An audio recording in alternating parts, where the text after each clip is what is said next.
Hello everyone. Now I wanted to give a little bit more information about what has been going on with the Lane Community College and the student government there, and what sort of got my attention, why I ended up starting to record it. Now I've seen quite a few of your guys' comments, which has been entertaining for the most part, and I think you guys are going to find this part interesting because I ended up learning about this through one of the student senators saying, hey, we need people to show up because there's a bunch of stuff going on.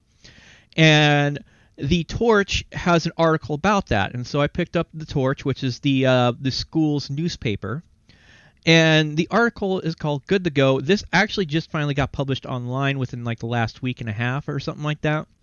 Otherwise, I was going to actually have to scan a copy of the actual newspaper and read it that way. But I am going to go ahead and show you the actual published one. There isn't really any difference that I've noticed between the two, so these should be fairly accurate, but let's go ahead and read through this. In just over 30 minutes, the makeup of the Associated Students of Lane Community College student government was drastically altered. ASLCC student government Vice President Dan Good announced his sudden resignation amidst a brief but tumultuous Senate meeting on October 25th, which also saw a new senator sworn in and another first-time Senator Diego Wilson narrowly avoiding impeachment proceedings. According to, and the thing is this was, right here with the impeachment proceedings, when I saw this was like, okay, what the hell's going on? According to official statements by President Keely Blavelin and Vice President Good, Wilson was accused by several students of a variety of offenses throughout his term as senator, including sexual discrimination, emotional and verbal abuse, misogyny, and ableism. Blavelin and Good both argued that Wilson's offenses are discriminatory to the students at LCC and violated ASLCC Constitution and bylaws, and therefore are grounds for impeachment. So right here we have interesting political correctness accusations that are being levied against, within the student government. And this has sort of been an ongoing thing within colleges across the United States, namely on the West Coast, but we've also had Mizzou, which we had the infamous instructor that was over there, teacher staff, that sat there and tried to infringe on a reporter's rights of recording a public protest event. So does this fall in necessarily in that kind of regards? Well, I'm going to give my opinion a little bit on that later on in a different video after I publish another video from last week's meeting that I attended and recorded an hour's worth of footage there, where there was some even furthermore accusations levied against the school as a whole, which was very interesting. The attitudes of Senator Wilson espouses a deplorable, unacceptable, oppressive, and downright wrong, Good said in his statement. We stand together to fight these inequalities and injustices within all realms of this institution. As sworn advocates for the student body, we must fight these ideals within the students as well. Blavelin and Good declined to name any of the students who made accusations against Wilson, nor did they provide any details regarding the nature of these offenses. Now, here is the thing. We have accusations, but the people want to remain anonymous, and there is no specific details of this. This makes it very questionable if these kinds of things did happen in the first place or what's going on. That, as a person that advocates for rule of law, especially the Constitution and stuff like that, we need evidence. We need hard, tangible stuff that we can latch on and take action with. If you're not going to put a face, you're not going to put specific instances down or recordings, testimony, we need stuff beyond, okay, we have anonymous accusations kind of thing. Because at that point, I can make anonymous accusations stating, let's say, well, I had people come to me and said that the Torch was discriminating against people for their opinions. It was refusing to publish their op-eds or their opinion article letters or that they write into it. And guess what? no one's going to take me serious because I'm not going to. I mean, I'm not providing evidence, kind of thing. And this is just allegory kind of thing I'm just throwing out there. I have no idea if the torch has done that or whatnot. So, but I'm just stating if I could sit there and make the same kind of thing going on, and it doesn't make it true. I need to have something that backs that up. I need to point out to some sort of example of that kind of thing happening. Wilson categorically denied all accusations against him, but declined to speak on record about the details of the allegations or his attempted impeachment, which is a smart move in my opinion. The mood throughout the Senate meeting was uncharacteristically contentious. Blavin repeatedly warned Wilson not to interrupt her during her statements. Even the routine approval of the meeting agenda saw Good and Wilson sniping at each other over minor revisions and adjustments. After Good read his statement outlining the accusations against Wilson and encouraged the senators to vote in favor of impeachment, Wilson called Good's tone unnecessarily aggressive toward him. That's why it's called a personal statement. Good responded, "It's coming from the heart." Wilson continually defended himself during his own statement, calling the allegations against him hurtful, and appeared to accuse Good and Bevlin of colluding to remove him from the Senate. After Good's resignation, Wilson expressed hope that the issue had been resolved. So, as is, we saw in one of the prior videos, well, one of the first ones I published, in part of the live stream, you could sort of say, there was a little bit of contention. Well, there was contention in the recorded footage where they ended up having to go to the executive session, and then they managed to put things to the side, or whatever their issues to the side, to continue on with the Senate meeting after the executive session. Continuing on. It's been a rough night for everyone, Wilson said after the meeting, but I believe in the process, and that process worked tonight. The only thing that seemed to unite the student representatives was their shared admiration of Hannah Loyne, who was unanimously ratified as a 7th student senator and crucial tiebreaker. Moments before the articles of impeachment were introduced. Talk about timing. While other members of the Senate called for further investigation regarding the allegation against Wilson during their own prepared statements, and thus were in favor of beginning the impeachment process, the proceedings were ultimately short-lived. Wilson introduced a motion to postpone discussion on the impeachment indefinitely, which passed with a tie-breaking vote from Loyne. So there you can see that there was an attempt, but I mean, wanting further investigation would be the idea way of dealing with that, because obviously there was no major evidence. And keep in mind, this was the Senate meeting before the one I recorded that this all went down. I didn't even know all this was going on until after it happened, in which case I was like, well, I might as well pick up from when I find out and sort of start covering this stuff, because it seems like an interesting thing within governmental bodies. It was after that motion was passed that Good announced his resignation, gathered his belongings, and dramatically left the boardroom, leaving the gathered senators, staffers, and students stunned. Bevlin held her head in her hands behind a podium. Senator Caleb Peterson and Adam Atman shot wide-eyed looks at one another. President pro tempore Nick Koff stared at the floor. "What do we do now?" A voice asked from the gallery before Lynn grabbed the wooden gavel and brought the meeting to a close after just 34 minutes. So, yeah, that meeting lasted only 34 minutes, and literally I think it was 20 minutes that, let me double check here on how long that one before they went into executive session, where it fell apart. Come on. And YouTube has just been moving slow as hell as of late. I don't know why. Let's see here. Loading. Okay. How long did that meeting last? It lasted 20 minutes before they end up breaking apart there. So, but let us go ahead and continue reading through this. Good's sudden resignation was the culmination of weeks growing tension between the vice president and the first-time senator, according to several people familiar with the two students.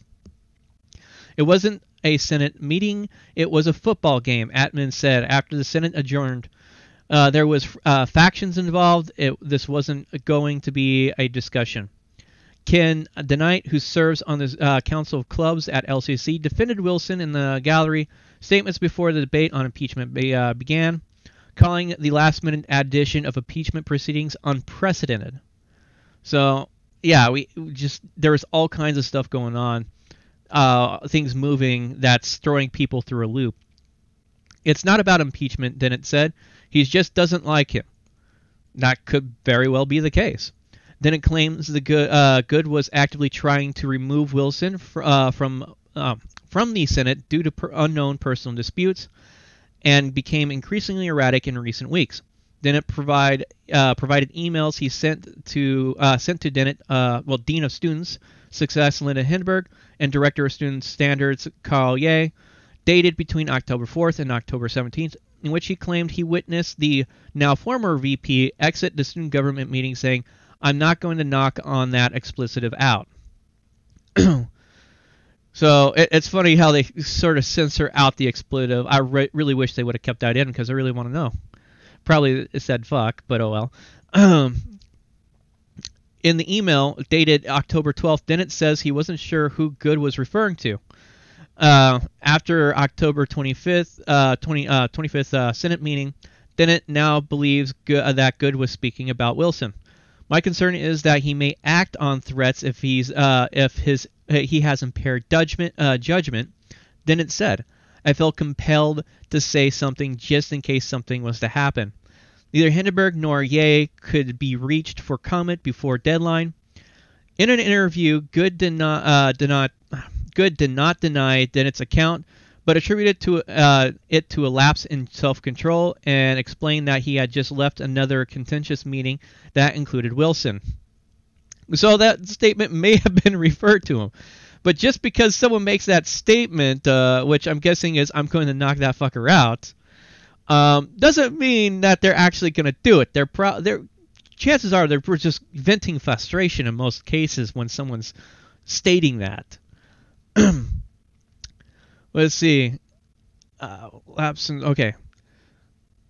Let's see. My concern was neither. In an interview, Good did not deny. Okay, we just read that. He has a way of triggering past traumas, Good says. Referring to Wilson, he's taking away a voice of women, LGBTQ people, and all of us through his actions. And I'm really wanting to know what examples we have that, if we can get hard at what are the actions. That's my biggest question, and maybe I might be able to stumble upon these answers sometime in the future. What are the actual instances, the actions that would cause this issue to happen? Despite giving up his seat in the student government, Good says he will continue attempting to unseat Wilson from the Senate. He has previously filed a Title IX sexual discrimination complaint with the college, though he expressed concerns about the complaint process and says he will continue to be an active presence in student government affairs. So we have an active Title IX complaint levied about this student senator there. So that's going to make things interesting in the weeks to come. There's nothing in the Constitution, nothing in the bylaws that says students can't introduce articles of impeachment. Good says, if the student government isn't willing to do anything about him, I have to keep trying. Which, I mean, he's more than welcome to continue doing so. And when they're saying in the Constitution, they're referring to basically the founding documents of the student government. They refer to it as a Constitution. I know some of you picked up on some of the terminology they chose to use when describing the student government process and how they do things. There are currently no plans to hold a special election to elect new vice president. President pro tempore Cuff will act as chair of the Senate until the vacancy is filled. But this was the article that came out before the student government meeting there that I recorded. I went to go and show up, I think it was later that week, to record that meeting, but it ended up getting canceled and delayed. Well, canceled, and all the stuff that was supposed to be in that meeting got delayed to the week that I did cover that specific meeting. Now, after the student council meeting that I did attend, this article comes out about that. Senate tensions simmer. And we're going to go ahead and read this one. Oh, and before I forget, this one was written by Marek Balaka. I'm probably butchering names here. And then this one's written by James Croxton. And we'll go ahead and go through this one real fast. It's actually a lot shorter. The ASLCC student meeting on November 8th, followed by the tumultuous tone of the meeting the previous day, during which senator speaking on promise of anonymity threatened impeachment proceedings against ASLCC President Kaylee Blevin. The open to the public meeting began with a bang, eventually leading to the gallery being temporarily forced out for an emergency work session motion by Michael Gillette and seconded by Hannah Loyne, who recently ratified unanimously as senator during the previous meeting. Now, I wish they sort of be a little bit more straightforward. It wasn't an emergency work session. It was an executive session. So just keep that in mind. That's why everybody had to leave, because it turned into an executive session. The meeting began with an open statement by acting Vice President Nick Coe. Promptly following this, Diego Wilson and Coe started arguing. Tegan Imperley, the president of Gender, Sexual Alliance, said, Lynn and Wilson tried to interrupt Coe and responded, "No, overruled. I'm going to continue my statement," referring to the last meeting and how he feels that Wilson shouldn't be on the Senate since he is not ratified. So, and we got to see all this play out. I recorded all that stuff, and I didn't get that footage really out right away, so obviously the Torch couldn't sit there and really pull my stuff from that unless they knew, like, where my... well, actually, I wouldn't be able, because I didn't publish the before footage until after about a week there. It was half an hour before the agenda for our meeting got ratified. Following more back and forth between Wilson and Coe, Gillette called for an emergency work session. The gallery forced to vacate the ASLC meeting place for about a half an hour. In which case, that was when I took the time to start setting up the live stream for the second part to see if things were going to continue boiling over. After the meeting resumed, Epperly made a statement from the gallery. As a GSA, Gender and Sexuality Alliance president, I do not feel safe on this campus speaking for students who couldn't be here. They don't feel safe speaking as someone who wants to be on student government. But with you, Wilson, being on student government, I don't want to be on it. I don't feel safe with that, and I don't know how you got the position without being a person. You're not even having a human decency to respect someone else and respect what they want to be called. You speak in such a condescending way, it's not okay. And I think that was in references to not using pronouns and all that fun stuff. ASLC Senate Celeb Peterson admitted that last night was most certainly a mess. I am embarrassed and apologize to anyone who witnessed the behaviors demonstrated. Epperly, reflecting on the future of student government, said that she doesn't see Wilson as being impeached and doesn't see student government doing very well this year on top of everything else that's going on in LCC. On the other hand, Peterson said, I'm sure it was not even noticed between all the arguing of our last Senate meeting, but we actually formed a committee to review and fix our Constitution and bylaws, which, after looking them over, yeah, there's some issues that need to be addressed in that. It will be led by our Chief of Staff, Sean Santry-Willid, who I think is a very thorough individual and an excellent choice to run the committee. The fixing Peterson continued is imperative because what you are seeing is the result of our Constitution being changed without a lawyer to overlook it and make sure it actually makes sense. Actually, you probably wouldn't really need a lawyer. You just need more eyes to sort of take a quick look and review it and give some input in it.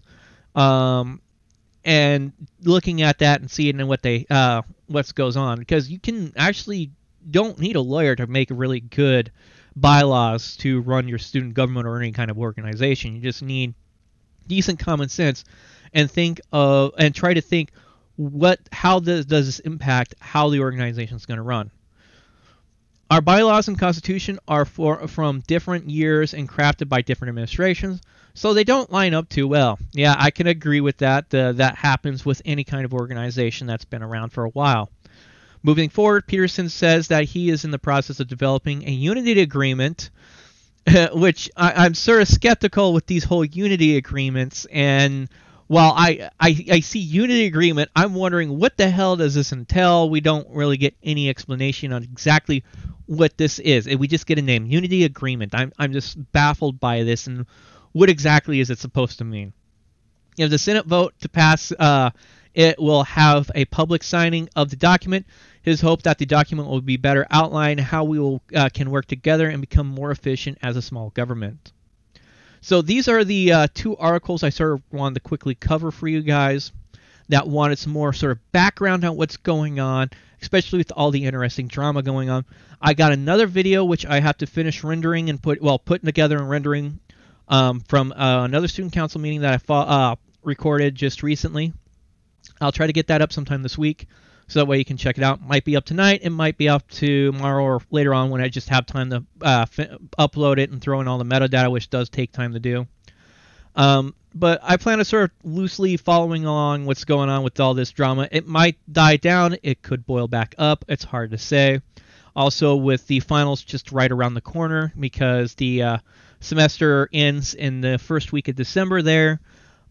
It's hard to say how much time I'll be able to focus on all this, especially since I'm trying to make sure I get a really good grade in my math class right now, which is sort of eating me up right now. It's been my biggest head banging against the wall kind of issue. But anyway, I'll talk with you guys later, and also keep in mind I will be giving my opinion on all the things after I release this next video, but that will be published on Jackboots Inc., and I'll go ahead and leave a description in this video a description link for that, because that will be my fun little drama and political commentary kind of channel that I probably will start really putting stuff into if the time allows after the beginning of the year. Anyway, you guys have a nice day.